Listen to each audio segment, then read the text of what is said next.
Salut la compagnie, c'est Jules Melon et aujourd'hui dans la procédé critique, Noël approche. Voilà, donc film d'enfance peut-être sur le papier pour beaucoup d'entre vous. Pas en ce qui me concerne parce que je l'ai vaguement vu à l'adolescence, il fête ses 30 ans, sorti en 1995.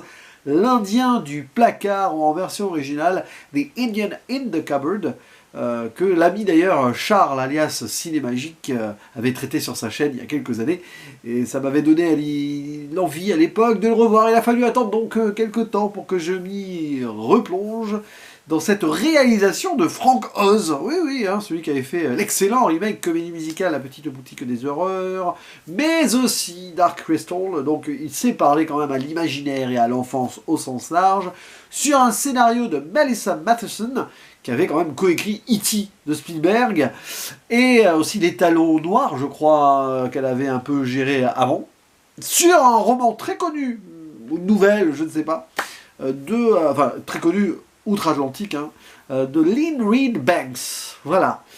Donc on s'attendait quand même à une bonne grosse production, peut-être pour enfants de l'époque, Paramount, Columbia.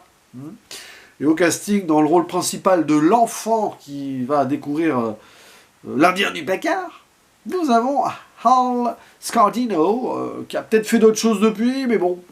Hein.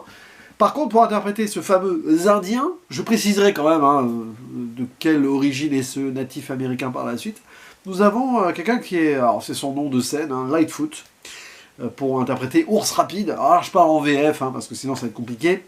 Lindsay Krause joue la mère, si je ne me trompe pas. Le père est interprété par Richard Jenkins, qu'on reconnaît, notamment les fans de Six Feet Under verront de qui il s'agit. Pour interpréter le cowboy, Boo Boone, c'est David Keith. Et pour le médecin soldat britannique, Steve Coogan, voilà. On reconnaîtra aussi l'un des deux frères joué par Vincent Kartheiser, qui a eu sa petite carrière par la suite aussi, et Nestor Serrano, tiens, qui est là dans le rôle du professeur. Il est vraiment un professeur qui professe. Mais bon, c'est un film qui est assez particulier d'une certaine manière, parce que je vais avoir un avis mitigé dessus, mais il y a quand même des choses dont il faut qu'on parle là. Comédie fantastique sur le papier, avec une sorte de pré-coming of age pour un jeune de 9 ans qui va découvrir déjà que la vie c'est pas si rose et c'est pas que du point de vue de l'enfance. On va suivre donc le jeune Omri, qui fête son anniversaire d'ailleurs littéralement, et qui reçoit en cadeau une armoire étrange, un placard, une petite armoire, un vieux placard, mais c'est tout petit, qui pourrait être magique, je ne sais pas. Il a aussi, de la part de son meilleur pote, une clé, non, la clé c'est après, voilà, la figurine à l'effigie d'un Indien. Et après il va récupérer une clé qui pourrait être magique, elle aussi, on ne sait pas trop ce qui pourrait être magique ou non là-dedans, qui a appartenu à sa grand-mère et tout, pour fermer le placard. Il va mettre la figurine donc dedans. Une nuit, il va tourner la clé, il va entendre un bruit, il va se réveiller le matin, il va découvrir que, en effet, la figurine est vraiment devenue vivante. C'est donc un natif américain miniature qui se présente à lui. Il referme très vite, il va à l'école, il se demande ce qui se passe, et il va vérifier, mais comme il a retourné la clé dans l'autre sens, quand il ouvre, ça redevient une figurine. Donc il s'est dit, j'ai rêvé. Puis bon, après, il va se rendre compte qu'il n'a pas rêvé. Bon, et il va sortir ce jouet qui n'est plus un jouet, de sa cage, de son armoire. Et il va y avoir une relation qui va naître entre donc Ours Rapide et Omri, qui va apprendre à peut-être prendre soin de ça, de plein de choses, au sens large. Peut-être plus que son pote, là, qui lui va vouloir jouer au curieux. Et après, donc, il y a d'autres figurines qui vont prendre vie, notamment donc le cowboy et le médecin britannique. Et d'autres choses vite fait, le temps d'une scène très pop culture remarquable. Tiens, casons-la ici, je vais y arriver, où il y a Dark Vador qui combat un T-Rex, et en dessous, t'as Robocop qui se fait la guerre avec d'autres trucs aussi. Ça, c'est vrai que c'est un petit moment assez jouissif quand tu es ado et que tu mets des films qui ont titillé. Jurassic Park 2 ans après, Dark Vador bien avant, Frank Oz en plus, c'est quand même lui qui... un Yoda en VO, quoi.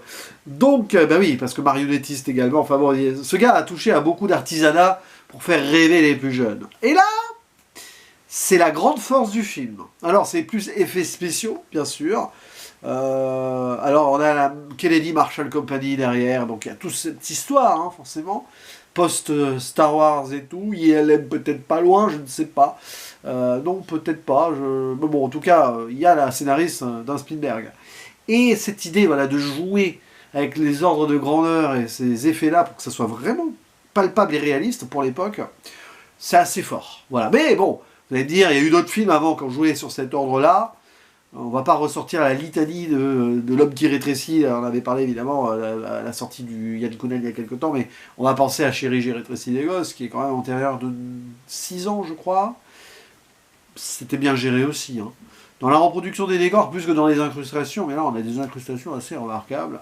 Et c'est vraiment super bien réalisé sur ce plan-là. Frank Oz il fait un travail même en jouant sur les champs un peu flous et tout, dans des perspectives de caméra, de grandeur et tout. Ça paraît super fluide pour l'époque. Et ça, c'est la grande force du film. Plus sur le côté thématique aussi, hein, qui fonctionne un petit peu, où Amaury va apprendre à s'ouvrir, à ouvrir son esprit. Et on va voir aussi comment il va apprivoiser lui-même de nouvelles connaissances et une nouvelle personne qu'il va découvrir en tant qu'humain, au-delà du jouet qui a pris forme, donc ouais, et pris vie. Et du coup, pour on va dire, le subconscient américain, l'Indien va devenir déjà l'être humain qu'il n'a pas été aux yeux des colons d'époque. On sait quel personnage du cow-boy qui va avoir la même évolution, même si ça fait forcer un peu, mais ça passe. Et il va devenir surtout quelqu'un qui a eu une vie, qui a une vie à côté, parallèle si vous voulez.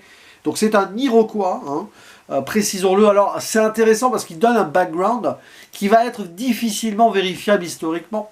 C'est un Iroquois de la nation, parce qu'il y a plusieurs nations iroquoises, la notion des Onondagas, Onondaga, voilà, prononcez comme vous voulez, qui donc en 1761 combat les Français. C'est ce qu'il était un petit peu en train de dire. La guerre des 7 ans, hein, je crois que c'est cette période-là. Sauf que ce peuple, enfin cette nation iroquoise était censée plutôt être neutre. Mais bon, avant, ils avaient peut-être aidé des Britanniques à s'installer. Mais c'était plutôt les Mohawks, voilà, qui... sur la piste des Mohawks, un film de John Ford. Bon. Qui n'étaient pas les amis des Américains, d'ailleurs, en soi, en fait. Hein. Enfin, c'était compliqué. C'est un peu le bazar, quand même. Parce que ça n'était pas forcément toujours bien traité, on va dire, dans les films de western. Et là, ça essaye de passer sur... Ça essaye d'approfondir un petit truc, quand même, qui est à moitié faux, à moitié vrai. Mais au moins, on a l'idée d'un contexte qui peut être, en tout cas, plausible. Ça donne donc quelque chose de palpable, de réel à ce personnage. C'est vrai que je me souvenais plus trop et en commençant le revisionnage, alors je l'ai vu une fois mais il y a longtemps, est-ce que je suis allé au bout? Oui, je crois quand même. Mais je me suis dit, oh là là, ils vont quand même pas l'appeler l'Indien tout le temps et tout. Non, il y a ces petits détails-là. Il y a un but pédagogique dans le film. Il y a une tentative là-dessus dans l'écriture. Alors ça, c'est Melissa Matheson, alors c'est peut-être dans le bouquin aussi. C'est pour ça qu'on va souvent à l'école et on voit Amaury qui lit son histoire, voilà, avec l'Iroquois, machin. Ouais, mais bon, les autres pensent que c'est dans son imagination, sauf que c'est ce qu'il est en train de lire. Et ce qu'il avait vraiment vécu dans ce qu'il lit, dans ce qu'il dit. Et c'est très drôle, c'est le comic relief running gag d'un des camarades de classe qui parle de Kennedy tout le temps. Et ça finira sur la mort de Kennedy d'ailleurs. C'est terrible. Mais bon, voilà, c'est l'histoire américaine. Après, évidemment, bon, sur ce qui peut se passer, je vais pas rentrer dans les détails, je vais pas faire de zone spoiler.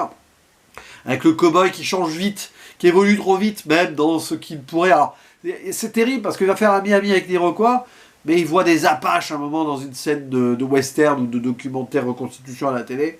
Ah, c'est les pires que de tout, c'est tout. Enfin, il oublie très vite finalement son humanité. Bon, passons. Il y a le soldat britannique qui parle aussi de ça, qui lui plutôt dans... Alors, je sais plus si c'est Première ou Seconde Guerre mondiale d'ailleurs, tiens. Bon, bref, mais... il y a aussi l'horreur de la guerre qui est en sous-jacence, de ces humains qui se tapent dessus, qui se tirent dessus. Il y a un rapport à la mort aussi qui est là. Il y a une scène assez intéressante là-dessus. Et donc, Amaury évolue. Après, sur le reste, parce que, bon, qu'est-ce qui va pas dans le film, en fait? À part quelques raccourcis historicaux, trucs, dans les représentations, etc. Ça fait un peu américain qui essaye... Vous voyez, c'est un film américain un peu guimauve par moment, mais bon, pour les enfants, il y a quelque chose d'intéressant. Mais c'est le reste de la mise en scène, en fait. Dès qu'on est avec les humains et qu'on sort des scènes un peu effets spéciaux et tout, on voit que ça n'intéresse pas Frank Oz. Et t'as l'impression que le film bascule en dehors de ces moments assez forts, donc sur l'aspect ordre de grandeur et tout, en mode téléfilm. C'est-à-dire qu'à des moments, t'as l'impression d'être devant pas un téléfilm de Noël, enfin un téléfilm de ce genre-là pour la jeunesse, qui pouvait passer un peu à la même époque. Hein. J'ai souvenir il y en a un qui était assez... qui m'avait amusé sur quelques points, mais qui était quand même pas terrible, comme beaucoup de téléfilms, à moins que c'était un film, mais bon, chez nous, on l'a eu direct à la télé, avec le jeune acteur qui jouait dans le film Bean, le premier film Bean, qui était face à son clone. Donc il y a ces trucs, voilà. Sur le reste, Franck Oz, il lâche l'affaire, lui, ce qui l'intéressait, c'est d'expérimenter techniquement et de jouer sur ça, et là, il prend vraiment le truc à cœur, et on sent que c'est ce qu'il voulait faire. Alors, sur le reste... Limite, t'as l'impression que c'est une seconde équipe qui réalise le reste. Ils s'en fichent. Voilà, bon, et c'est un peu en extérieur. Il y a une BO qui est particulière, parce que là, c'est pareil. Vous avez Randy Edelman qui va faire des sons un petit peu tribaux, vite fait, natifs, tout ce que vous voulez. Mais alors, après, sinon, quand on est un peu en mode famille et tout, c'est des compos à la téléfilm. Et Randy Edelman, l'année d'avant, il a fait deux masques, hein, il me semble, hein, BO, lui. Si je vais vérifier, parce que ce dont, si je ne le mélange pas à l'autre... le dernier des Mohicans aussi. Ah tiens, oui, bon, donc c'est peut-être pour ça qu'il y a ce côté un peu... Oui, il avait fait The Mask, Beethoven, 2. Ah, il a tout fait, lui. Ah, un flic à la maternelle aussi. C'est marrant parce que j'ai pensé à un flic à la maternelle dans les scènes à l'école, mais pas à la maternelle en primaire. Quoi. Mais ouais, il a fait le dernier des Mohicans, donc pour les thèmes, à voir si c'est pas repompé lui-même, faudrait vérifier. Voilà, mais bon, l'Indien du placard, ma foi, revisionnage sympatoche, vite fait, sur quelques points, parce qu'il faut quand même s'enquiller de tout le reste un peu autour. Hein. Et le jeu pas trop à droite tout le temps des acteurs. Je parle pas de celui qui joue donc l'Iroquois, qui est assez impliqué dans son délire, mais bon, enfin, c'est pas du génie non plus. Bon, pour peut-être le meilleur acteur de tous là-dedans, le père Richard Jenkins, on le voit à peine, hein, finalement. Il n'a pas l'air très plus impliqué que cela, en fait. Les enfants, bah, écoutez, hein, il surjoue à mort, le gamin. En VO, pire qu'en VF. Alors, c'est ça qui est terrible, parce que vous l'écoutez en VO, c'est assez récité, c'est un peu trop... La VF, j'ai switché, je me suis dit, tiens, parce que j'avais découvert en VF, et bah, celui qui fait cette voix à l'époque, un certain Jehan Pages, limite est meilleur. Voilà, donc vous avez peut-être en VO une upgrade, en VF plutôt, grâce à la VF, une upgrade au niveau de la voix, mais bon, pour le reste, hein, pas très important. Donc, n'hésitez pas à donner votre ressenti, j'ai envie de dire, ou vos souvenirs avec ce film, parce que bah, là, on est dans cette période des fêtes. Hein. J'ai tellement d'avance dans mes vidéos que moi, j'y suis pas encore. Limite, je me dis, bon, c'est pas grave. Mais voilà, à vous la parole en commentaire, on en discute. Si vous avez aimé ou pas du tout aimé ce film, vous avez le droit d'en discuter ci-dessous, et je vous dis à la prochaine. Ciao!